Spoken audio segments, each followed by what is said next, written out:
Exposing the secrets to success in every episode with Business of Life.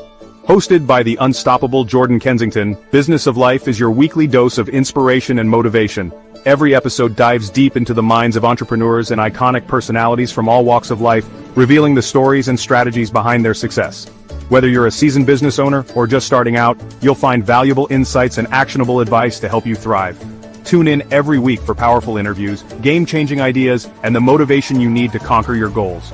Don't just dream big, live big. Subscribe now, and get ready to transform your business and your life with Business of Life. Welcome, Business of Life podcast. I'm Jordan Kensington, live and direct here today. Look, we are a little bit late. I'm gonna address the elephant in the room. We were gonna have, I think Sheldon from Legends was going to be one of my guests today, one of our guests, because there was other guests planned today. It was not just Sheldon. But he was running late, or I think he had some technical issues. And these things happen. This is like Christmas time. But we have some guests lined up. We have special guests lined up. We have actually family in the building lined up as well. So I'm going to introduce next guest for Business of Life podcast, introducing Nicole Watson on the show. Nicole, how you doing? You all right?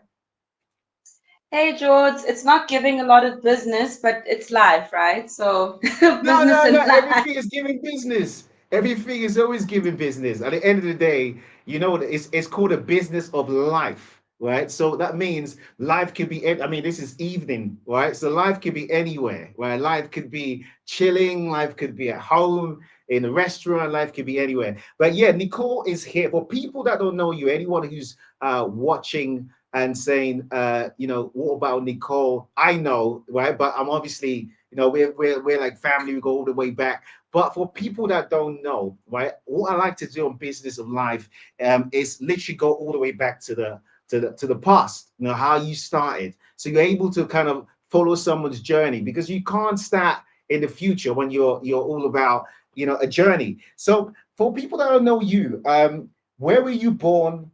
And how was your upbringing like? Geez, so I was born, was born in Johannesburg, right here. And yeah, so I'm gonna reveal the age, 1990.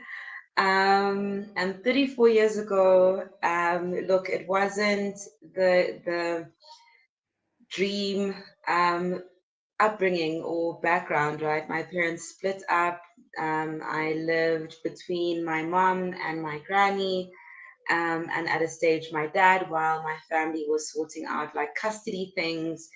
Um, but I would say a lot of, I actually did a previous talk. As I said, Jordan, I was kicked off by network. But I unpacked the very same story. And what my point was in unpacking my upbringing was that at every single point of adversity or challenges, each and every one of those things have contributed to who I am today.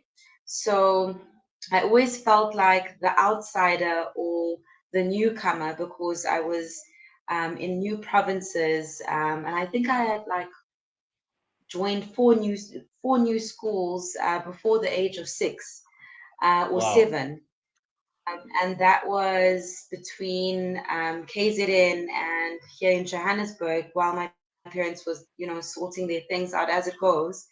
But Mm. at every point, I had to be the newcomer who had to make new friends in a new place.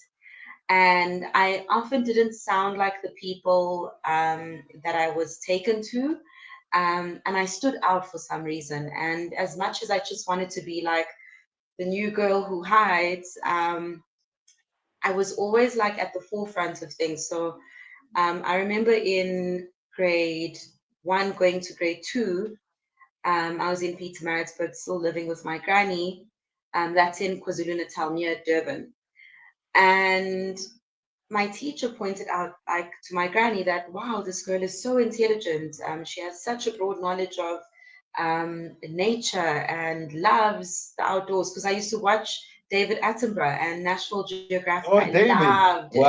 Wow. Listen, please, touching wood, and the day, God, please keep David, but the day like David goes, I'll be devastated. I think even worse than Mandela, I swear. Like David is looking after us.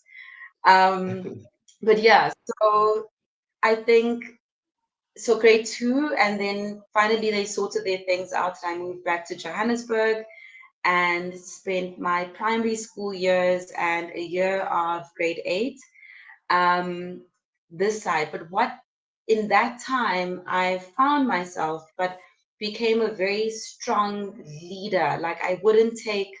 I was difficult. I'm an only child, and I swear I wouldn't wish myself upon any parent at all. But when And you I say always difficult, say, what kind of things were you doing? What kind of things were you doing that were difficult?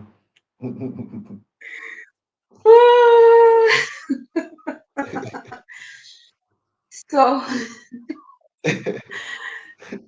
listen. So if anyone gave me a boundary or curfew, I'd find a way around the You thing. broke the And so, code. I mean, the equivalent of someone being in grade eight, Mm, and that's like you're what, 14, 13. And I had befriended matriculants, and that's like grade 12, so like last grade. But British grades are the same as South African grades, right? I don't know. I don't actually know South African grades, so I don't know if the grade system is the same. But Okay, what I'd like to know, go on. so What? basically, you have this Mm, one chick who is like the leader of her squad, who's befriended like kids who are about to like join uni, and I'm in grade eight. And mm. these are my friends. I'm sending them to the tuck shop. I'm like running the show at grade eight. It's not okay. Jeez, I can only So, imagine. I can only imagine. So, I mean, so that was, do you feel like because I was speaking to Elon Musk, who is Elon Musk's dad 2 weeks ago, I think 2.5 weeks ago, and I asked him the yes, same I remember. question, and yeah, no, I asked him the same question because he's upbringing is like he divorced about 3 times, and like when he explains his relationships, he was like, do you know what? I loved it. It was just good, but it just obviously it didn't work out. But then Elon got to do the same thing. So I asked him. I said when I asked him the question, he was about to answer it, and I said, think about the answer properly. I said, do you think your life with your divorces impacted Elon negatively or positively? Right? I said, think about that. Right? Yeah. Um, that's the same question to you. Do you think, you know, it when you go through that sort of thing, it does play a part, in your future life, the way you look at things, or are you able to kind of separate the two and just say, you know what, um, it's mom and dad, life is not perfect. Like us being mom and dads now, I can see that life is not as perfect. You know what I mean? You can't. Yeah, I mean, if only people told you that your mom and dad are learning the same way you were learning, like literally while you're growing up. If someone said to you, well, your mom and dad are also growing up too. Like I never knew that. I just thought they were grown already. If someone tapped me on the shoulder and said, "Hey guys, they are growing up too," you kind of not have that kind of slack. So, did you think that kind of effect has a powerful future effect on the person? 100%. And I think, Jordan, because you know me Mm, beyond just like surface level, I believe we choose our life paths and we choose our tribe and our soul family. Um, I'm as big a lesson to my parents as they are lessons to me. And the yeah, imperfect yeah. scenarios and situations that we found ourselves in, because I didn't ask to be born, I did in Mm, a previous tense, but yeah. we don't ask to be here, right? Mm, We don't ask. could have been born in the UK. I could have been born to the Hiltons. I wouldn't be the same mm, person. I could have been born into mega wealth, but that wouldn't have impacted my my consciousness now, because the adversity makes us who we are. true. It's the adversity that crafts the personality. It's the adversity that crafts resilience. It's the adversity that challenges us to see beyond the surface stuff, that pushes out that bud when we need to bloom. It's the Mm, harsh weather, it's the tears, the trying times that shows us that I can stand up once again, after I've been bullied by a grade seven that says, when I come to Johannesburg, no one is going to touch me. I'm going to run the show, in response to being bullied when I was in grade two, um, mm, in response to being bullied, or in an environment where I wasn't sure of, is mom or dad coming back to fetch me from my granny's house. I became self-sufficient. I became independent. I became self-reliant. In the contra, effect of that, I question, or I'm not easy to trust people, mm. which makes me vigilant of certain things, which makes me assess things differently, which makes me a good strategist. Um, So it's there it's are positives. There are positives to it. I think it's also, I keep reminding myself that life is for you, not to you. So all of it, Mm, we give it a negative or a positive meaning. It's mm, all life. All life. It's just that some parts are uncomfortable and some parts are going to be pleasurable. Some parts are going to be very uncomfortable, but then it's going to make us revere and treasure the pleasurable bits a mm, bit more. Um, mm. so I think my upbringing 100% contributed to who I am today. I think a lot of my ability to see opportunity where others wouldn't see opportunity is True, 100% true. directly correlated to that. My ability to survive adversity or trying times that other people would crumble under is 100% a testament to that. My faith, my belief that there is a higher power that's always looking after me. There's Yeah. situations I should be dead. But it's all because of everything that is interlinked, past, present, future, lots of past, lots of present, that has molded me, has you know dynamically shaped my neural pathways to shoot in a certain way, No, I for me like to that. think out of. I really like that. I really like that because it kind of it really provides a benchmark to who you are. That resilience that you've got, it really provides that benchmark. Now, I want you to picture yourself now in your teens, right? Like you're now at the level where you're now kind of like I don't know whether you're on that level where you're kind of thinking, what am I going to do in life? Or maybe it's your 20s that you're thinking, what am I going to do in life? Because that's kind of where a lot of young people are today. When I speak to a lot of young people, they are kind of in the era of what am I going to do? And it's a really scary time, right? Because we've all been there, right? I remember in my time, it was like the internet was just kind of creeping in, right? And everybody was just losing it. It was just like, Jesus Christ, what are we going to do with this internet thing, right? There's not going to be any jobs. Like, what are we going to do? This, what is the internet? Like, you're going to go online, people are going to be sending emails, people are just going to be leaving in this. And there used to be all this scary website. There's a website called anotherworld.com where they said you can buy Oh, land on this website, you can have virtual. Yeah, it was just a scary thought. And I think mirroring today's youth, they're going through AI and they're going through the same sort of thing. So I want to go back to you to when you were like that 18, 20, or that time in your life that you were like, right, you know what, Nicole, I need to get on with it. Like, what am I going to do? Like, where am I going to? And I know you started by saying that people recognize how smart you was. So you had to have that kind of thought of what am I going to do? What was it like for you? So the plain answer is that I wanted to be a lawyer at The Hague. I wanted No to way. save humanity and fight human rights, fight for human rights rather, and be this dynamic lawyer. But now, here's the thing about understanding, Jordan. So I have a program that's called Cultivate Your Craft. It's born from this exact question. Number one, at 17, you are way too young to know what you want to be when you grow up. True. Number two, your brain only fully forms at 25.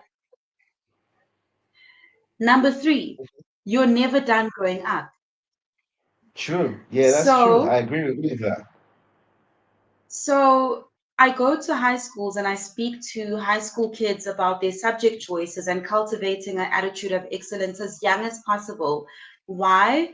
Because as long as I do well at the level I need to do well, so like if I'm requesting of you, not what you want to be when you grow up, just be fully present at school. Be the best human being you could possibly be in the context of high school. Choose subjects that offer you a myriad of options versus I'm a scientist, I'm a lawyer. Why? Because we are able to do more than one thing. We are able to do different things all at once. We are able to be three different professionals in our lifetimes. It's not the same as the boomers or So, the so people who are were you like me? Are you like me that disagrees with this term? Because I was watching this interview, and we're gonna get him on the show with Jeff. And Jeff, I forgot him what his surname is, but he is one of the founders of Booking.com, which is one of the biggest online booking cool. agencies for Yes. flights and everything else. And he was like, you know what, you need to concentrate on one thing and do it really well. And I looked and I disagreed because um, it's like he mentioned Jack of all trades, master of none, and I'm like, I really disagree with that statement, right? I really disagree with that How statement. And I agree with your statement where you can. I was having this conversation yesterday, and I was like, you know what? The reason why people think they can't do several things at the same time is that they are perfectionists, and I think perfectionism is the problem because someone has taught you from a school level that you need to get it right. So your whole life is an exam. So everything you're doing, you have to get it right. And the thing is, that's not actually what life is about because there is no other creature from dogs to birds to um, any creature that you imagine on this planet Earth that is a perfectionist, except humans that need to be perfectionists in order to be happy. But then they realize that you can't attain perfectionism. So doing everything that you like is actually the hardcore secret key here. So yeah, I mean, I want to explore that a little bit because I do agree with that. Yeah, and I had to. A complete anomaly. I'm not okay. I'm not Are you mad? someone Are who. you a nutter? There's a video that goes, the people who think out of the box are the people that will change the world. So, Facts. and I hate if anyone tells me that I'm one thing, I'll show you how I'm three other things and the thing you called me. Um, and I actually have a problem with the construct that, okay, let me go two topics back. So in my head it's like I'm going like three topics ahead. So I Mm, think it's a comfort thing, where we base ourselves and attach ourselves to being a lawyer for 25 years and mm. I've achieved this, and I've got the lifetime achiever award for doing this one thing. It's a very outdated construct, right? Because if we look historically at what people were requested or were required to do, it was very small and limited. We live in a different time. We were raised by people who had that same thinking, but then I think with my generation especially, the world opened up.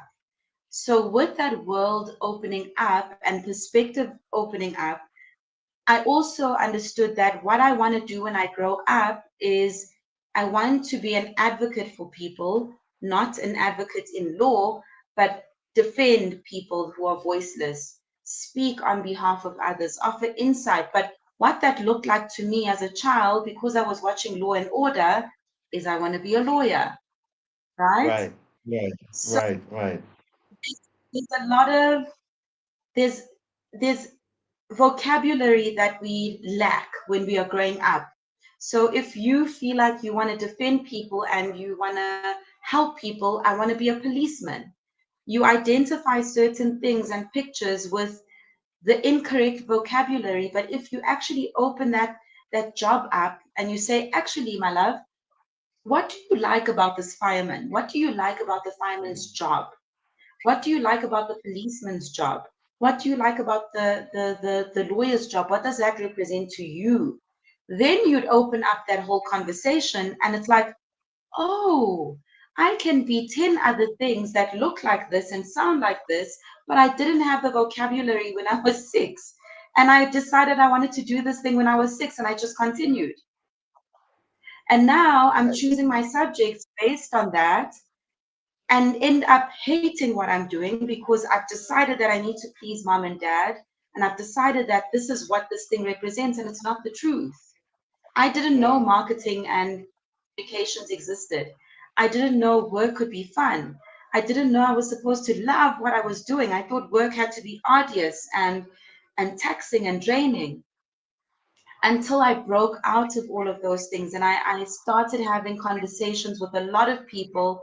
I Yeah. associated myself with a lot of intelligent people that broadened my perspective.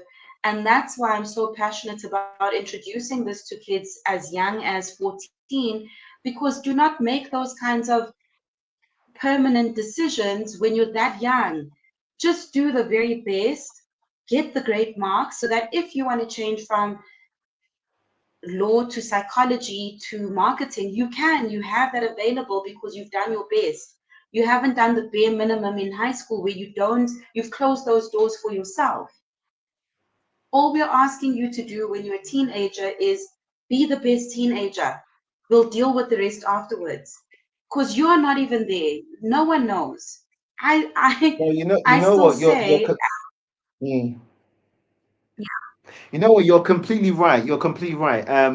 Look, it kind of leads to my next question, which is about um, school and educational system. I mean, by the way, people that anyone that watches this back will know that Nicole is a member of our other podcast, Debated, and we actually had this conversation on the Debated podcast, which was about um, the school system. A lot of people yeah, are taking the kids off school because they are, I mean, kind of follows on to what you're saying, because most of the things you're saying ring truth. There's been a lot of suicides around the world with children who were so scared of they will fail an exam that they committed suicide. There's a lot of psychological yeah, issues that come out of wanting to impress and win and have this competition mentality. And also, when you look at the school system, you look at society today, it's not really produced any happy people. The majority of people that have come out of the school system with rounded jobs have not kind of become extremely happy. So, do you believe in a school system? I don't know. I think you froze there, Nicole. Let's see if we can get Nicole back. I think she froze a little bit. We will see. We'll go for an ad and we'll see where we can get her back. Exposing the secrets to success in every episode with Business of Life. Hosted by the unstoppable Jordan Kensington, Business of Life is your weekly dose of inspiration and motivation. Every episode dives deep into the minds of entrepreneurs and iconic personalities from all walks of life, revealing the stories and strategies behind their success. Whether you're a seasoned business owner or just starting out, you'll find valuable insights and actionable advice to help you thrive. Tune in every week for powerful interviews, game-changing ideas, and the motivation you need to conquer your goals. Don't just dream big, live big. Subscribe now and get ready to transform your business and your life with Business of Life. Yes, yes, yes, yes. We're still live and direct. Business of Life. We had Nicole there. I think she had some technical difficulties. Before she actually had the issues, we'll see if I can get her back on. I think maybe her battery ran out or she has some technical issues there. Um, we were talking about the school system while she was in. We're talking about the school system.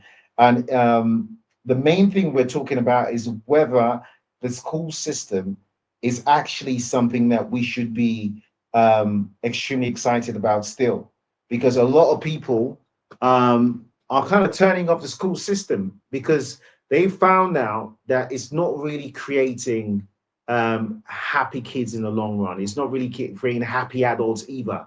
And they've just found out that what we learn at school um, really and truly in today's society doesn't really enrich us. It's not palatable to today's society. If you go to a class 50 years ago, 60 years ago, 70 years ago, what you're going to find is the same way of teaching is the same. You have a board, you have a teacher in the middle, they are telling you something, they're giving you books, and you have to regurgitate everything that they're telling you. So, what it is you're not really learning anything different. You are literally just regurgitating. And that's what Nicole was saying before, during the interview. And she's having to now go into schools to talk to these kids about um, you know really making sure they choose something that in the long run they're happy with, right? Because at the end of the day, while you're young, those are the times where you should be making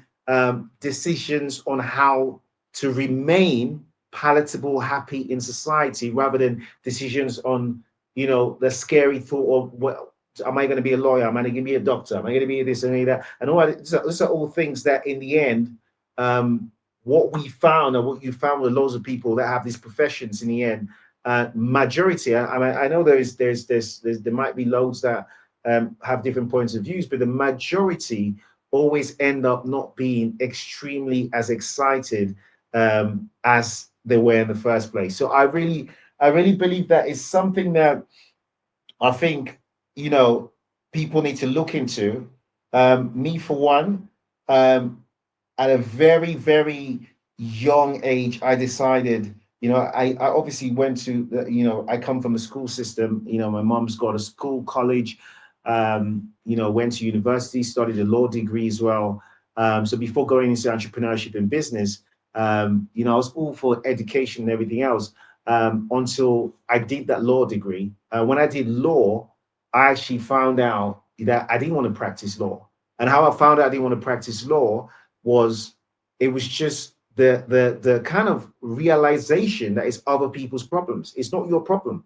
You're literally going to solve other people's problems, but not just that. It's nothing wrong with helping other people, but you're bringing that back home. But not just that.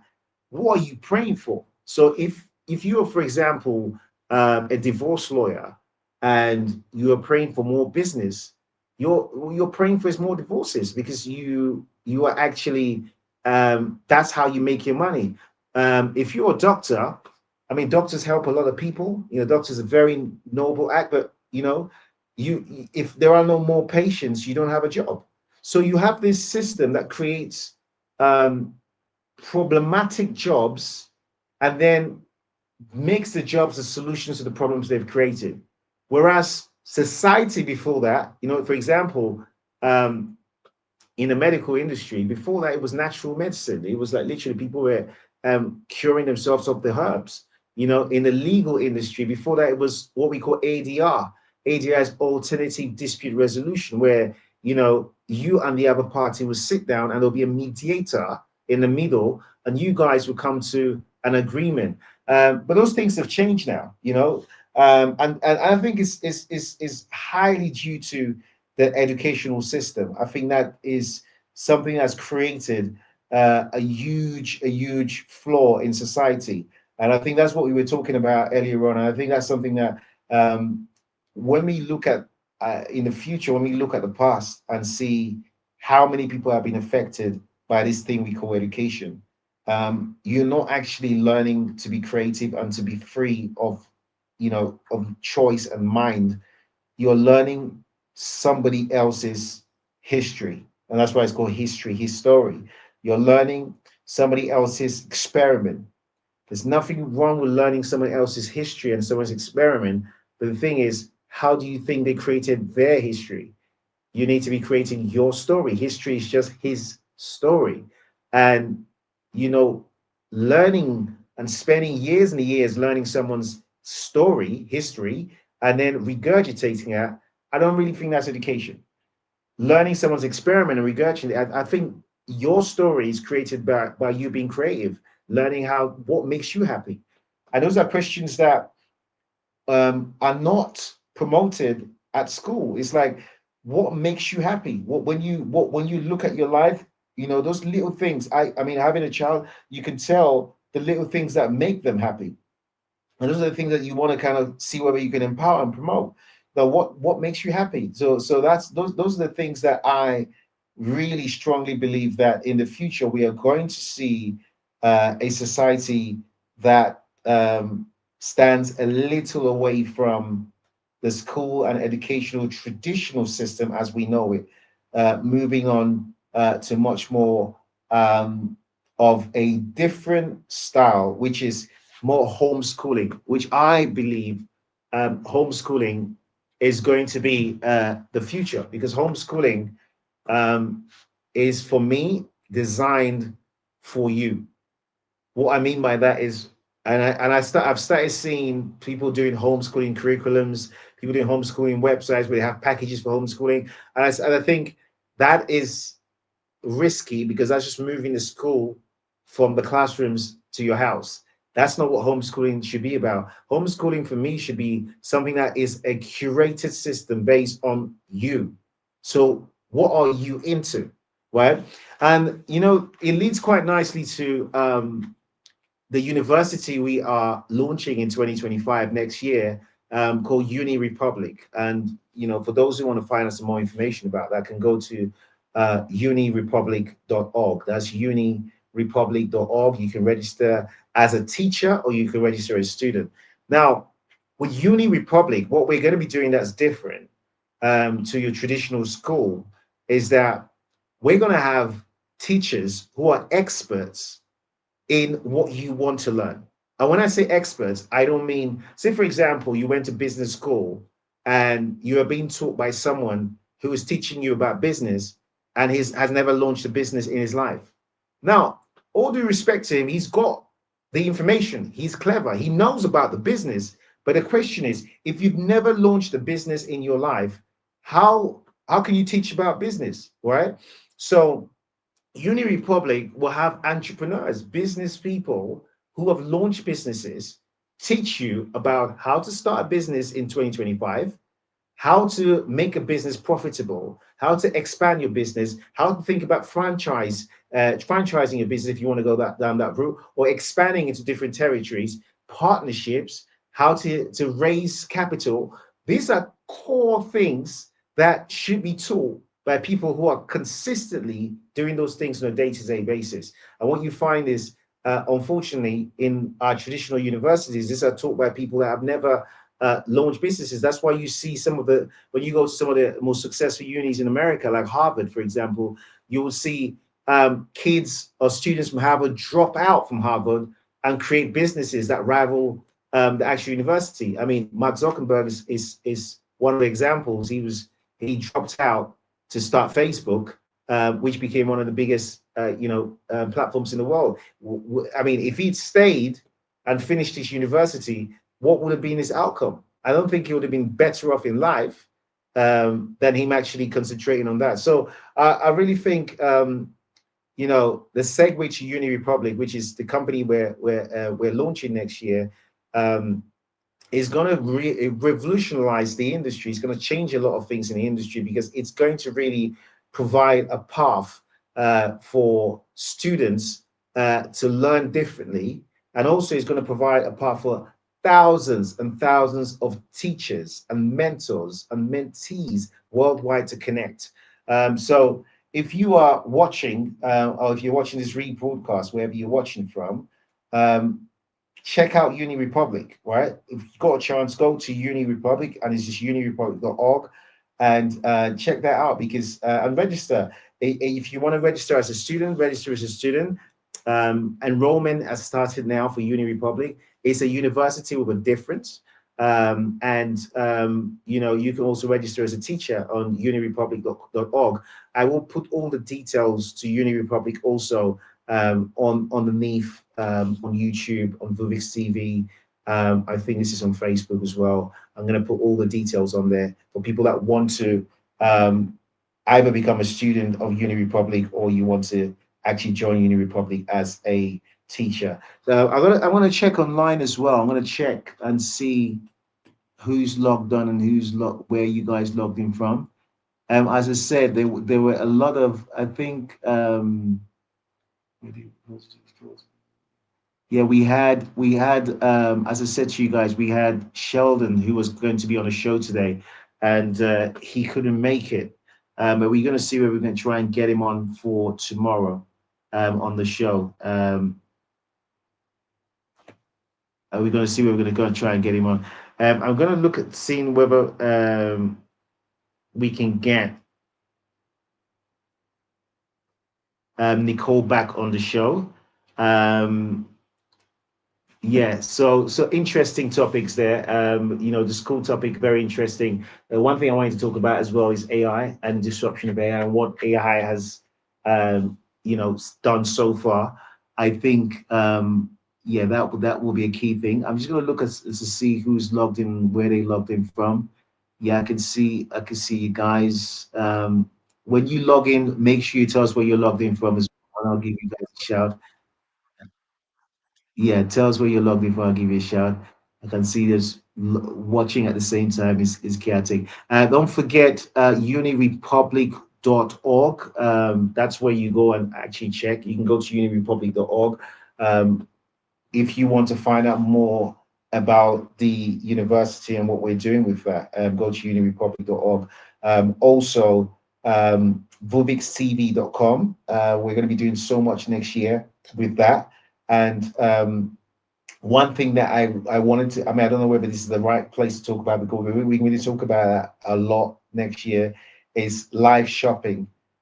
So we're also launching a marketplace for live shopping. Kids are called teleshoppy.com, which gives a chance for people to just open shops and go live, right? Because mark my words, live shopping via teleshoppy.com will be the thing for next year. Like, if you are clever, start your shop as soon as possible, and you can sell whatever you want to sell. You know, literally, it's the marketplace is open. You'd be very surprised starting something like that. And another thing which connects quite well is that on Uni Republic, you'll have courses as well, so you can actually learn how to start businesses in the teleshopping industry as well. So yeah, let me see whether we can get her on again. If we can't, we're going to call it a day. Don't forget, we will be trying to get, we will also be getting Sheldon back. Sheldon is from Legends Barbershop. He's actually done a huge amount of things the southern part of Africa. Very successful in terms of that industry. I think he's got about 200 to 300 or more. I think maybe 2,000 now outlets across Southern Africa. Someone that you can learn from, you know. And our show, Business of Life, is about learning from people. Not every single thing that someone comes with is a learning moment, but there's a lot of things that you can actually learn from, which is very important. So that's what we call it, the business of life, because life itself is like a business. You can learn so much from it. So what I'm going to do is we're going to reconfigure and yes, yeah. If you want to, someone asked where can they tune in for tomorrow?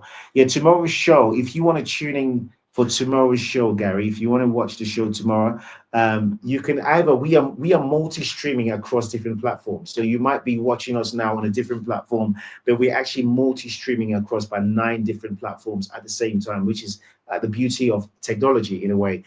So if you want to watch the show, you can actually watch it across YouTube, Facebook, LinkedIn, Instagram. I don't think we're on Instagram yet, but we on like 9 platforms, including Vuvix TV as well.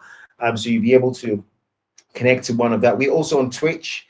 I just literally just recently discovered Twitch. I know. A lot of people have been on Twitch for a while, and I discovered it by Kai Sanat.